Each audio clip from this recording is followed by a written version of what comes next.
మనతో పాటు ఖమ్మం జిల్లా నుంచి వచ్చిన గ్రామ పంచాయతీ సిబ్బందులు ఉన్నారు.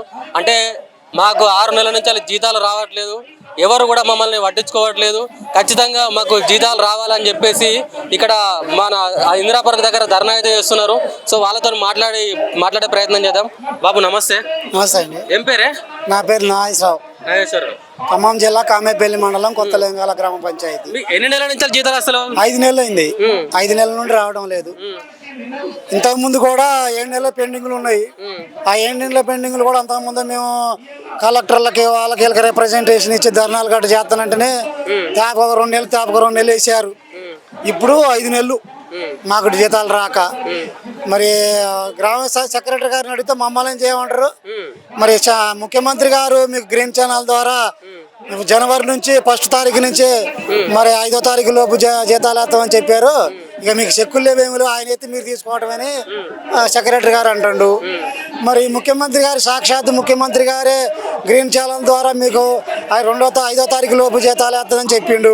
జనవరి పోయింది, ఫిబ్రవరి పోయింది, మార్చి పోయింది, ఇప్పుడు ఇంకా 4 రోజులు అయితే ఏప్రిల్ వస్తుంది. అంటే ముఖ్యమంత్రి గారి మాటకే అది నిజం లేనప్పుడు, ముఖ్యమంత్రి మాటకే ఆ వాల్యూ లేనప్పుడు అసలు సామాన్యుల మాట ఎట్లా నడుతుందండి? అది ముఖ్యమంత్రి గారు అంటే ఏంది? రాష్ట్రానికి ఒక తండ్రి లాంటి వాడు. ఆయనే అన్నం పెడుతున్నాయని పెట్టకుండా ఉంటే మరి మేము ఇంకెవరిని అడగాల?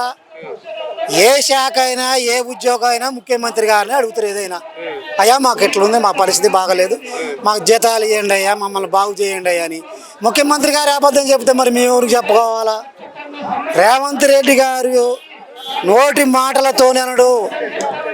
జనవరి 1 నుంచి 2025 సంవత్సరం జనవరి 1 నుంచి 5వ తారీఖు లోపు గ్రీన్ ఛానల్ ద్వారా డబ్బులు గ్రామ పంచాయతీలు పడతాయని. ఇంతవరకు రూపాయి పడలే. ఇది పరిస్థితి. అంటే ఇప్పుడు గతంలో మీరు ధర్నాలు కూడా చేశారు జీతాల గురించి. ఆ టైంలో మంత్రి సీతక్క గారు కూడా మీకు హామీ ఇచ్చారు. ఏం చెప్పారు అసలు తనప్పుడు? అసలు మంత్రి సీతక్క గారు ఇచ్చారు, పొంగిరెడ్డి శ్రీనివాసరెడ్డి గారు వచ్చారు. అప్పుడు ఏది మన కేసీఆర్ గవర్నమెంట్ ఉన్నప్పుడు మా గవర్నమెంట్ కట్టొస్తే మీకు గ్రామ పంచాయతీ మల్టీ పర్పస్ వర్క్ విధానాన్ని రద్దు చేస్తానన్నారు. మిమ్మల్ని పర్మనెంట్ చేస్తానన్నారు.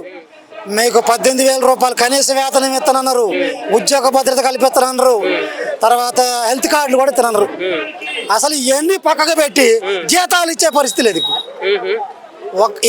వాళ్ళు చెప్పిన మాటలు ఒక్కటి కూడా ఇవ్వకపోగా కనీసం జీతాలు ఇవ్వండి మహాప్రభు అని మొక్కుతున్నాం మేము. ఆడ మనిషి కూలికి పోతే 300 నుంచి 600 రూపాయలు వస్తున్నాయి. మరి మాకు ఎంత పడుతున్నాయి?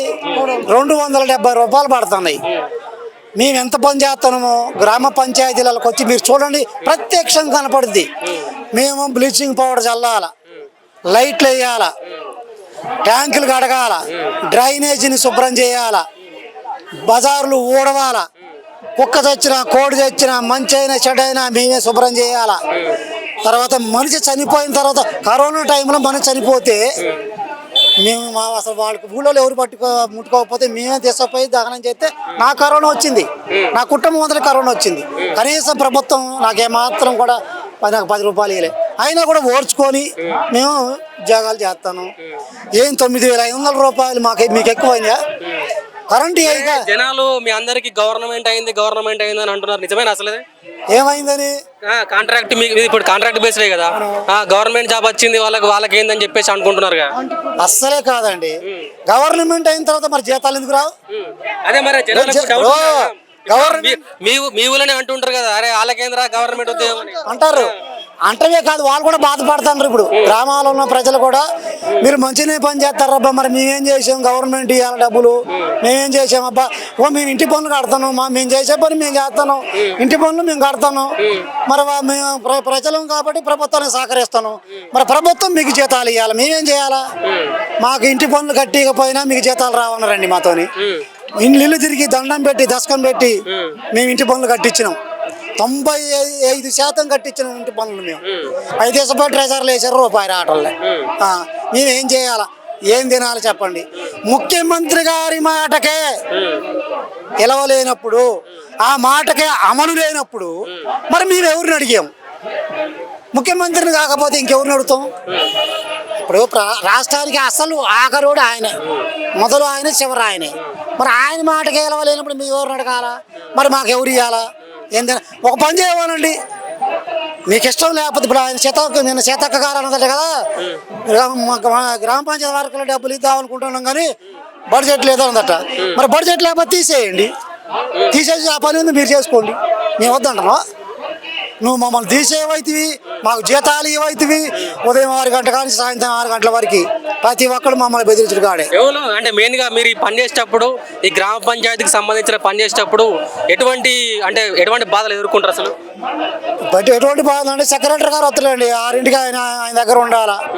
ఏంది మన రోడ్డు శుభ్రం చేశారా, డ్రైనేజ్ శుభ్రం చేశారా, మరి తర్వాత ట్యాంక్ కడిగారా, లైట్లు మంచుకున్నాయా లేవా?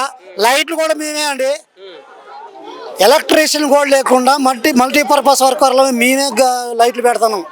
దానికి అసలు మాకు ఎలాంటి భద్రత లేదు. మల్టీపర్పస్ వర్క్ వల్ల మీకు నష్టమే జరుగుతుంది 100%. విపరీతమైన నష్టం జరుగుతుంది, మామూలు నష్టం కాదు, అయినా భరిస్తున్నాం.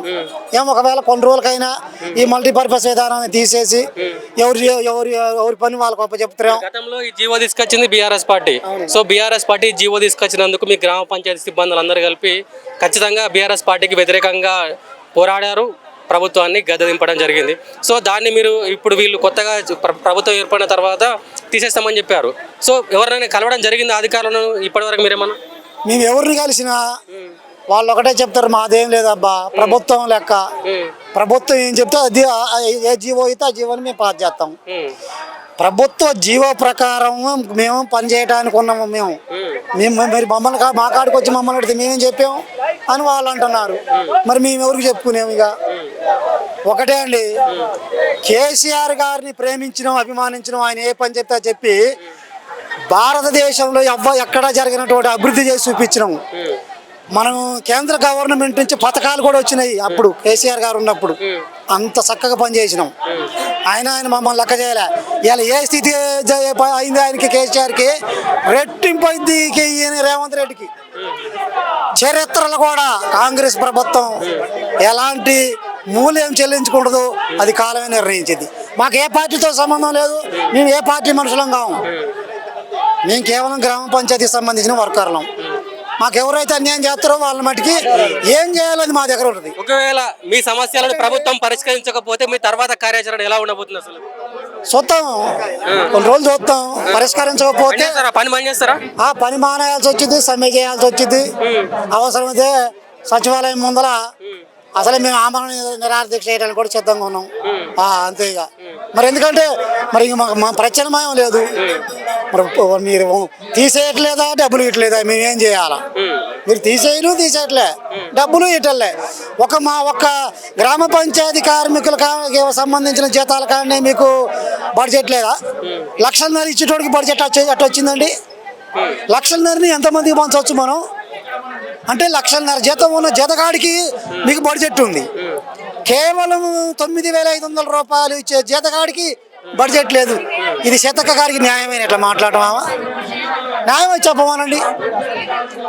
కాబట్టి మన పంచాయతీ శాఖ మంత్రి గారు సీతక్క గారు కానీ, పొంగులేటి శ్రీనివాసరెడ్డి గారు కానీ, మన ముఖ్యమంత్రి గారు కానీ మా ఆయన దయ ఉంచి మా బాధలు, మా కష్టాలు, మరి ఆర్థిక పరిస్థితులు గమనించి మాకు ప్రతి నెల జీతాలు వచ్చేటట్టుగా ఉద్యోగ భద్రత, హెల్త్ కార్డులు, మల్టీపర్పస్ విధానాన్ని రద్దు చేసి మాకు న్యాయం చేయమని కోరుకుంటున్నాం.